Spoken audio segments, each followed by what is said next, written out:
Hello.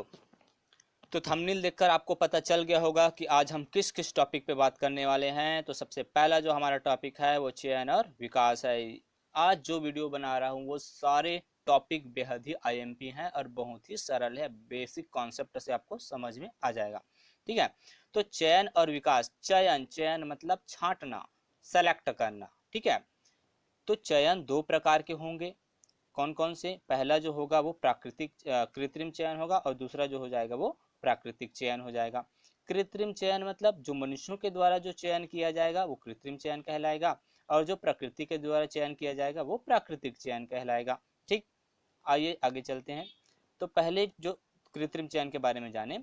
मनुष्यों के द्वारा पसंदीदा लक्षणों का चुनाव कर जीव उत्पन्न करने की प्रक्रिया को कृत्रिम चयन कहा जाता है।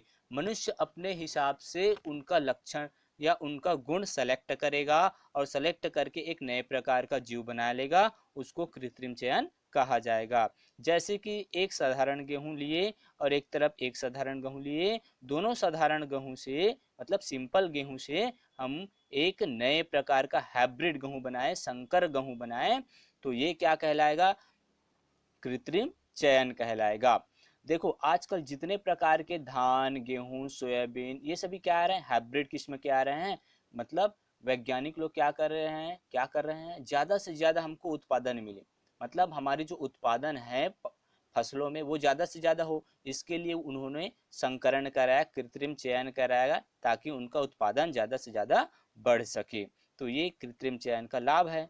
ठीक है। जिससे अभी देखो आजकल आम फल भी आ गए हैं जो एक साल में फलने लग जाते हैं। छोटे से वृक्ष रहता है लेकिन फलने लग जाते हैं एक साल में। तो इस प्रकार से बहुत सारे उदाहरण हैं, बहुत सारे। मटर में है, मेंड जो मेंडलीफ वैज्ञानिक था ना, उन्होंने मटर के ऊपर क्या किया, एक परीक्षण किया, उनके विपर्यायी लक्षणों को आपस में क्या किया गया, संयोजन कराया, संकरण कराया, तो जिसके कारण नए प्रकार के नए किस्म के हमको बीज प्राप्त हुए। तो ये सभी जो होते हैं कृत्रिम चयन के अंतर्गत आते हैं। तो ये समझ में आया, कृत्रिम चयन जो वैज्ञानिकों के द्वारा, मनुष्यों के द्वारा क्या किया जाता है, पसंदीदा लक्षणों का चुनाव कर एक नए प्रकार का जीव पौधा जो तैयार किया जाता है वो कृत्रिम चयन कहलाएगा। आइए चलते हैं, आप समझते हैं प्राकृतिक चयन के बारे में। प्रकृति में स्वतः चलने वाली प्रक्रिया से दुनिया के अधिकांश जीवों की उत्पत्ति हुई है। जाहिर सी बात है, जितने जीव हैं वो सभी प्राकृतिक तौर पे क्या हो रहे हैं, स्वतः उनमें क्या हो रही है, स्वतः चलने वाली प्रक्रिया से दुनिया के अधिकांश जीवों की उत्पत्ति हुई है। यही क्या कहलाती है? यही प्राकृतिक चयन कहलाती है। इस पर मनुष्य का कोई भी हस्तक्षेप नहीं होगा। ठीक है। लेकिन प्राकृतिक चयन होता कैसे है, किन कारणों से होता है? तो प्राकृतिक चयन होने के निम्न कारण हो सकते हैं। ठीक है। पहला बाढ़ है। बाढ़ आएगा, है ना, बाढ़ आएगा तो क्या होगा, कुछ पौधे जो अपने आप को उस प्रकृति के अनुसार अनुकूलित कर लेंगे, या फिर बाढ़ के प्रभाव से कुछ पौधे जो बच जाएंगे, वो क्या कहलाएगा, प्राकृतिक चयन कहलाएगा। सूखाग्रस्त, सूखा होगा, पानी की कमी हो जाएगी, कुछ पौधे, बहुत सारे पौधे मर जाएंगे, और जो पौधे उस सूखे में अपने आप को अनुकूलित कर पाएंगे, अपने आप को बचा पाएंगे, वो क्या होगा, प्राकृतिक चयन हो जाएगा, बच जाएगा वो। चक्रवात, आंधी तूफान ये सब आएगा जिसके कारण कई पेड़ पौधे जो होते हैं मर जाते हैं, उखड़ जाते हैं, तो जो बच जाएगा वो क्या कहलाएगा, प्राकृतिक चयन कहलाएगा। जिसके कारण इनमें क्या आएगी, जिसके कारण इनमें विभिन्नता आती है ना, यही क्या हो जाती है, इनकी विविधता भी कहलाती है। तो प्राकृतिक चयन मतलब जो प्रकृति के द्वारा स्वतः उनमें क्या होगी, बदलाव आएगी, वो क्या होगा, उसका प्राकृतिक चयन कहलाएगा। अब बात करते हैं विकास का सिद्धांत। ये भी एक बहुत ही आईएमपी टॉपिक है। विकास का सिद्धांत मतलब डार्विन और जो वेलेस थे ना, इन्होंने क्या किया, साथ में मिलकर काम किया। लास्ट में जब उन्होंने अवलोकन किया एवं कई प्रमाण जुटा लिया, तब डार्विन और वेलेस ने दोनों ने मिलकर ये जो है विकास के सिद्धांत को, विकास के थ्योरी को दिया। इस थ्योरी के अंतर्गत, इस सिद्धांत के अंतर्गत निम्न बातें थी। पहला जो पॉइंट था, पहली जो बात थी वो ये थी कि जीवों में विविधता पाई जाती है। तो जाहिर सी बात है, पाई जाती है भाई विविधता। विविधता कहने का मतलब ये है कि अंतर, एक जीव का दूसरे जीव से विभिन्नता या अंतर। ठीक है, डिफरेंस, दोनों में जो डिफरेंस पाई जाएगी वो क्या कहलाएगी, विविधता कहलाएगी। ठीक।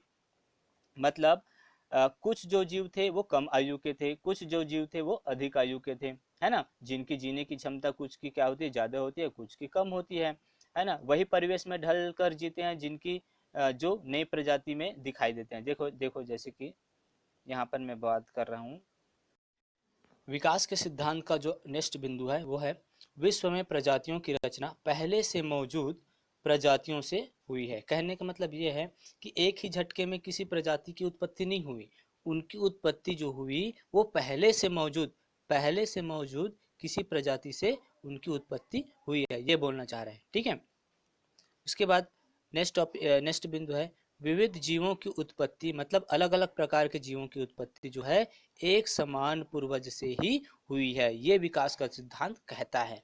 ठीक है, मतलब जो अलग अलग टाइप के हमको दिखाई देने वाले जीव हो है ना, वो असल में अलग अलग प्रजाति से नहीं है, बल्कि उनके जो पूर्वज हैं, जो उनके दादा परदादा हैं, जो इनके दादा परदादा इनके पूर्वज हैं, वो सभी क्या है, एक ही हैं।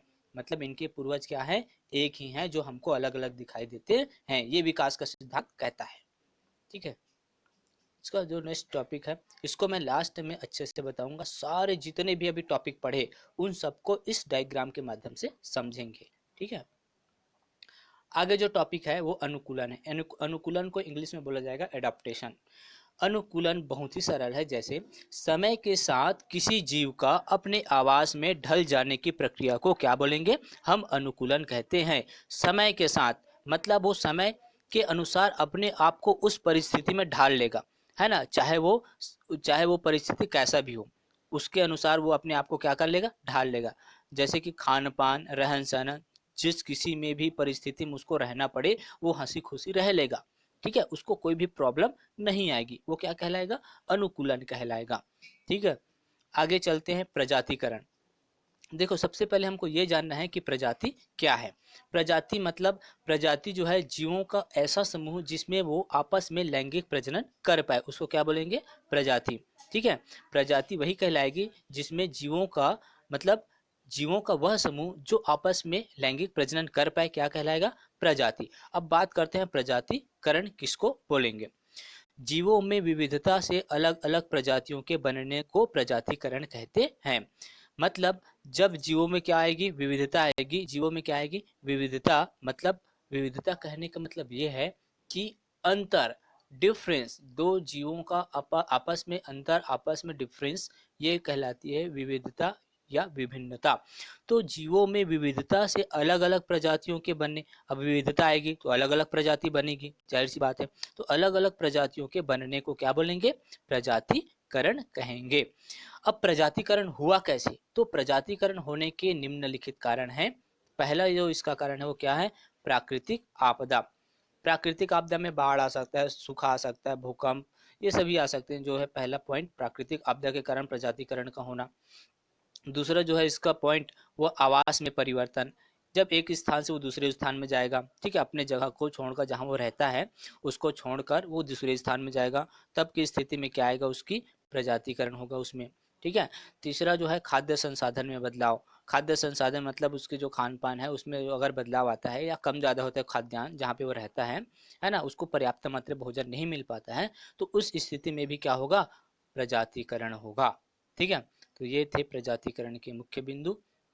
अब बात करते हैं, चलिए अब इसमें हम देखो, ये आपको डायग्राम आपको स्पष्ट रूप से नहीं समझ में आ रहा होगा, तो आप एक काम करना, आप अपने सामने बुक को रख लो, बुक के डायग्राम को देखते जाना, समझते जाना, मैं यहाँ से आपको समझाता जाऊँगा। ठीक है, अभी हमने जितने भी टॉपिक पढ़े उन सबको इसमें कवर करेंगे इस डायग्राम के माध्यम से समझकर। ठीक है, तो देखो ये जो है आपको डायग्राम दिखाई दे रहा है वो जो है फिंचों की वंशावली का शाखित पेड़ है। ठीक है, फिंच पक्षी जो इसके बारे में हम लोग पढ़े थे, है ना, गौरैया चिड़िया, तो ये जो है सबसे नीचे वो दक्षिणी अमेरिका के विविध फिंच के बारे में यहाँ पे बताया गया है। ठीक है, तो इसको कैसे समझें, यहाँ से स्टार्ट है, इसके जो पूर्वज है ये है, मेन शाखा ये है।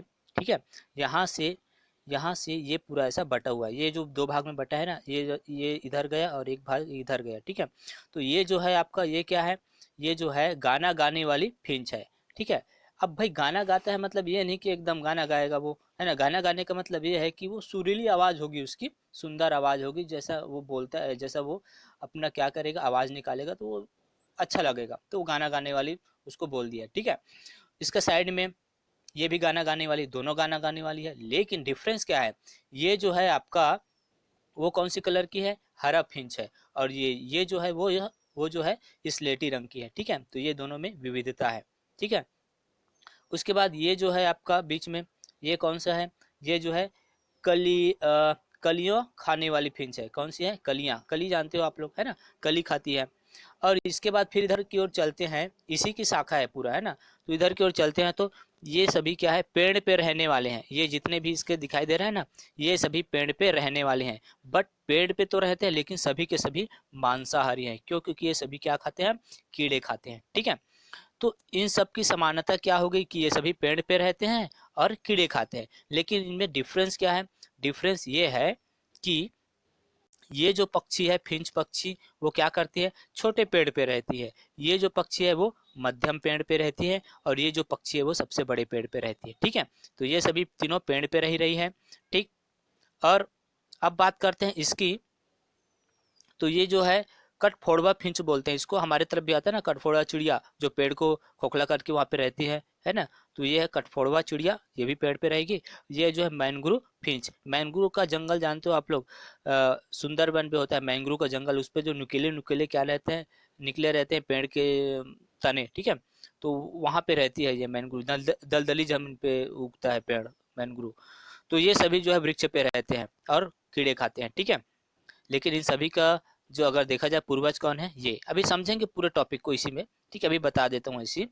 और ये जो है जमीन पे रहने वाले हैं, तो जमीन पे रहने वाले कितने हो गए, ये सभी है जमीन पे रहने वाले। फिर भी इनकी समानता तो ये है कि हाँ ये जमीन पे रहती हैं, लेकिन डिफरेंस क्या है, डिफरेंस ये है कि ये छोटे मैदान पे, ये जो है ये छोटे मैदान पे रहने वाली है ना, और ये मध्यम मैदान पे रहने वाली हैं। ठीक, ये जो है बड़े कैक्टस के मैदान में रहने वाले, कैक्टस पता है आपको, कैक्टस मतलब वो होता है ना नागफनी, इंग्लिश में इसको कैक्टस बोलते हैं। ठीक है, नागफनी को ही बोलते हैं। और ये जो है आपका कैक्टस के मैदान की फिंच, ये भी क्या है, मैदान की नुकीली चोंच वाली फिंच, मैदान की इसकी जो चोंच होती है वो नुकीली होती है। ठीक है, और ये जो है आपका बड़े मैदान पे रहने वाली फिंच। तो इतना तो जान के ये सभी की कुछ समानता है और कुछ विभिन्नता है।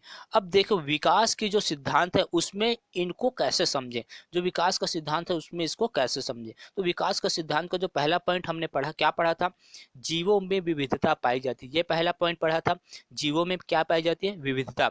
तो देखो इन सभी जीवों में क्या पाई जा रही है, विविधता पाई जा रही कि नहीं पाई जा रही है, विविधता पाई जा रही है, मतलब अंतर पाया जा रहा है, सभी एक दूसरे से क्या है, अलग अलग है। ठीक है, तो ये विकास का सिद्धांत का पहला पॉइंट फॉलो कर रहा है। विकास के सिद्धांत का दूसरा पॉइंट क्या था, विश्व में प्रजातियों की रचना जो हुई है, विश्व में जो प्रजातियों की जो रचना हुई है वो एक झटके में नहीं बल्कि पहले से मौजूद प्रजातियों से हुई।